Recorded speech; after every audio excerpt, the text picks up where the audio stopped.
Alto strummed his lute as he sat on a fountain in the village center. He eyed the local beauties. They offered him a smile, and he played them a sweet melody. It was a common tune that just about anyone would know, but he struggled to create his own. It, it just wouldn't come. Every time he tried to write his own, it was like running into a wall, a dark void that he couldn't cross. There had to be something to guide him through this lingering fog. A woman with red hair stopped and sat down beside him on the fountain. He couldn't see her face clearly, but she was beautiful, absolutely gorgeous. Her smile was like the sun's light. It pierced his blight, and he heard a tune he had never heard before. Not sweet and calming, but brilliant and energetic. He took off. Motions came easy to him, like a stream flowing down a hill, constant and perfect, never interfering with the next part. Alto remained at the woman's side all day, and the day after that, every day. He wanted to be at her side. She was his muse, his inspiration. So long as she remained at his side, he could write, play, and sing all day. Then, one day, she wasn't there. Alto searched the village for her. None knew who she was, or saw her. Lord, what did she even look like? Alto racked his brain for a description, but there was none. Red hair and her face, it was beautiful, but what did she look like? What was her name? He didn't know. Come back to Mythical Phylogeny's adventures. I'm your guide, Jason. Today, we're inspired by the fairy lover, the Leoneshei, a fairy which has brought about the ruination of countless musicians, poets, and artists. Let's take a look at how she achieved this. Leoneshei is a fairy of Celtic origins, sometimes described as a fairy, by others as a member of the Tuatha De Danann, the folk of the gods. Sometimes she'll remain invisible and attach herself to a man. But when visible, she is described as beautiful, gorgeous, except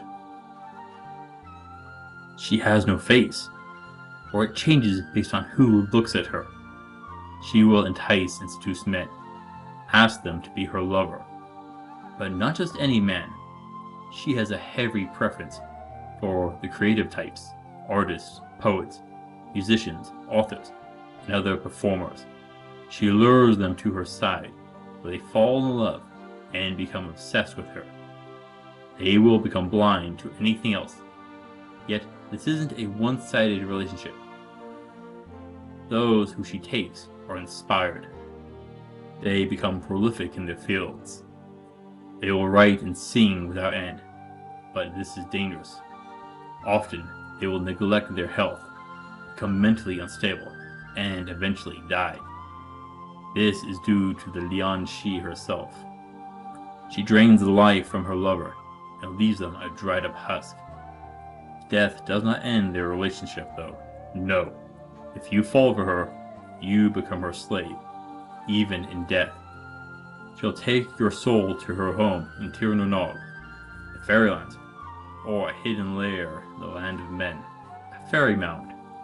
There you will sing and perform for her for eternity.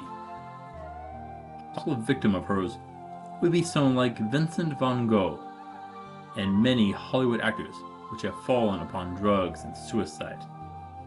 But if she tempts you and your will is so strong that you are able to reject her, well, under that situation, she'll become your servant until your passing. She does sound a bit like a succubus. Perhaps they are close relatives. Now, how does she do this? Inspire and kill. Well, the behaviors of her victims mimic addiction, even to the point that men she has claimed will chase after her until they die. Most likely cause of all this is the hormone oxytocin. It is associated with forming bonds and attachments, from nursing a baby to falling in love and to addiction. It can do a lot. How does Leoneshei cause the release of oxytocin? She is a fairy, which means magic, such as the ability to turn invisible, if not a pheromone of her own. There is plenty of research into human pheromones and smell on the impacts of behavior. Magically enhanced to improve the power, surely. Smell is a powerful force. It isn't filtered through the brain before reaching the memory center. It can overpower your sense of taste. Yes, the sense of smell can rewire your brain. That is how the Leoneshei will do it. She will cause the release of oxytocin at an incredibly high level. Normal oxytocin creates a feedback loop, brings positive feelings, and you will want more. More exposure to her will cause a greater release. Thus, we get what is called a positive feedback loop. These are dangerous. There is only one time when a positive feedback loop is good, and that is childbirth. At all other times, it ends up fatal, like bleeding to death. Oxytocin is also released starting in diction, like here. Overall, the mechanisms is easy to understand. After that, we have the life-draining effect. This will be part of her magic, a parasitic connection she makes with her lover. Using this connection, she binds the soul and brings it back to her home in the fairy mountain after they die. Between the madness from her attachment and her feeding on you, your lifespan will be shortened. But in some accounts, she drinks her victim's blood like a vampire. But not all at once. She stores it in a red cauldron, which preserves the blood for later use. It is this cauldron which provides her beauty. This isn't made from metal, since that can sap her power. Most likely either stone or wood. But I can't be sure without a sample. After that, we still have the benefits of her presence. Boundless inspiration that comes with her. There are many parts to being creative. Some noticeable ways to produce creativity, but oxytocin is associated with seeking new experiences and lowering blood pressure, similar to meditation. It promotes the rewiring of the brain. Overall, this seems to be the perfect system for her method of attack. But when it fails, she serves you. Why? If you do not reciprocate her love, she'll serve you. If she creates the oxytocin by magic, it can rebound back when you reject her. She'll have the release of oxytocin and feel attachment to you. It'll bind her to you. But what about her feeding? I didn't find anything that specifically talked about her still draining your health while she serves a man. It doesn't seem to be. That means she's either sustaining herself off of her harem in her lair, or she is losing her own health to serve you. I haven't found any literature on this though. But I did find a single account of a male Leoneshei, which means female authors and musicians aren't free of this creature. There is a disagreement on whether there are one Leoneshei or there are multiple ones. I'm looking at the second option due to the frequency of how often artists succumb to madness. Does she always kill her victims? No. Sometimes they crash and burn. Then she'll lose interest in them, since they can no longer create. This may be more common in the modern era, where many celebrities fall victim to drug use. How will you know if you found yourself in the arms of the Leoneshei? Is your mind ablaze with new ideas, ones that flow forth without pause? Or are you becoming singularly focused on a new woman? Someone who can't recall the face of? If so, you may have found a Leoneshei. So, how do you escape her? A guaranteed method is to get her to change to a new target. She is fickle on her fantasies and attachments. If you can introduce her to a new up-and-coming author or musician, she can forsake you for the newer model. This will leave you in a depression, withdrawals from her influence. You may find yourself behind writer's block, unable to proceed on your project. This is better than death, yes? But what about the poor soul that you stuck her onto? He'll die now. Can you save him? Yes. Grab your party and venture forth and you'll need to find her lair. It will be a fairy mound, a piling of earth often encircled by stones. Inside you'll find her previous victims. They'll be drained and weakened, little more than a phantom or zombie, depending on how she handles them. Work through them, and you can find her cauldron, bright red and filled with blood.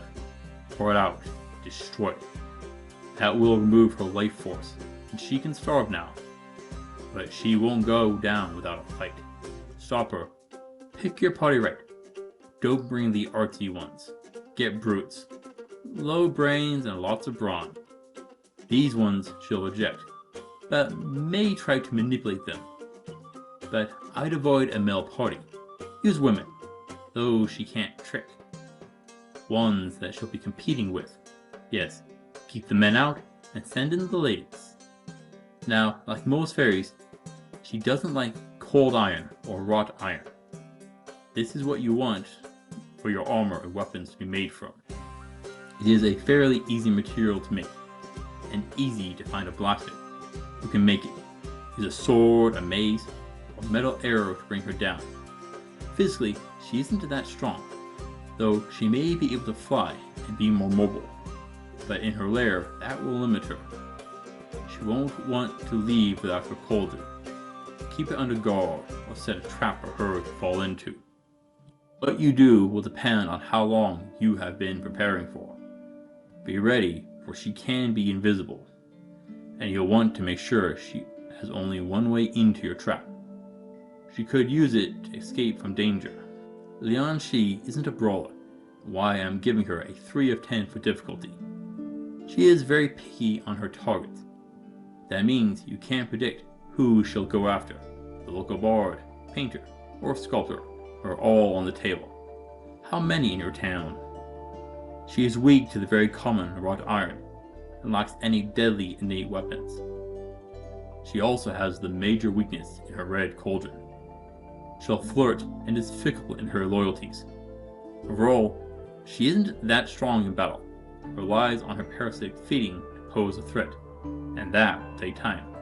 Months, if not years, to achieve. After battling Leoneshei, what do you get? Her remains can be used in intelligence potions, and is popular with scholars. But what about tempting fate? Would you choose to entangle yourself with her, risk becoming her slave? If you are such a creative individual, you may receive a boon in your skill, brilliant and captivating, and doomed. The longer you remain with her, the more you'll gain. Fame and fortune will stroll into your hands. Stay with her for some time, enough to achieve your dream. Then push her off on a new lad, unaware, and leave him to die. You could, but you may not escape her influences. She doesn't like letting her men escape from her growing harem. No, this will be dangerous, and your mind, and will as time goes by. It'll be impossible to know when to break away, assuming that you have the strength to achieve it. But what about making her your servant? That is possible, if you can reject her initial advancements. Then she needs to serve you. You can gain the benefits of her inspiration potential, but have a loyal person at your side to aid in your quests. But do you have the strength of will to achieve such a feat? To say no to a woman of incredible beauty? I'll leave that gamble up to you. I don't think it is. There is one final thing to speak of. A red cauldron. Could you use it to protect your health, looks, prolong your life? Possibly. This power comes from the lives of her other victims. Morally questionable. If it continues to exist, they will be bound to her lair, unable to pass beyond. But with it destroyed, I am sure that their spirits will be at rest. That is worth something. Alto ran through the town calling for the girl, but she was nowhere to be seen. No name and no face. He had to assume that she was gone. Abandoned by his love, Alto fell into depression. After a few days of her absence, he finally felt brave enough to leave the town. Alone, he set out for the road once more. His broken heart stirred a melody within him, one that was painful and left him in tears. At the next tavern, he played it and shared his anguish. He felt a change in his music, a power that he hadn't felt before. This was new, invigorating, a passion that he hadn't felt in years. Yes, this was what he was searching for. Finally, after a week, he could smile again. One granted to him by the invisible Muse would follow him forward on his travels, always watching, always urging him forward.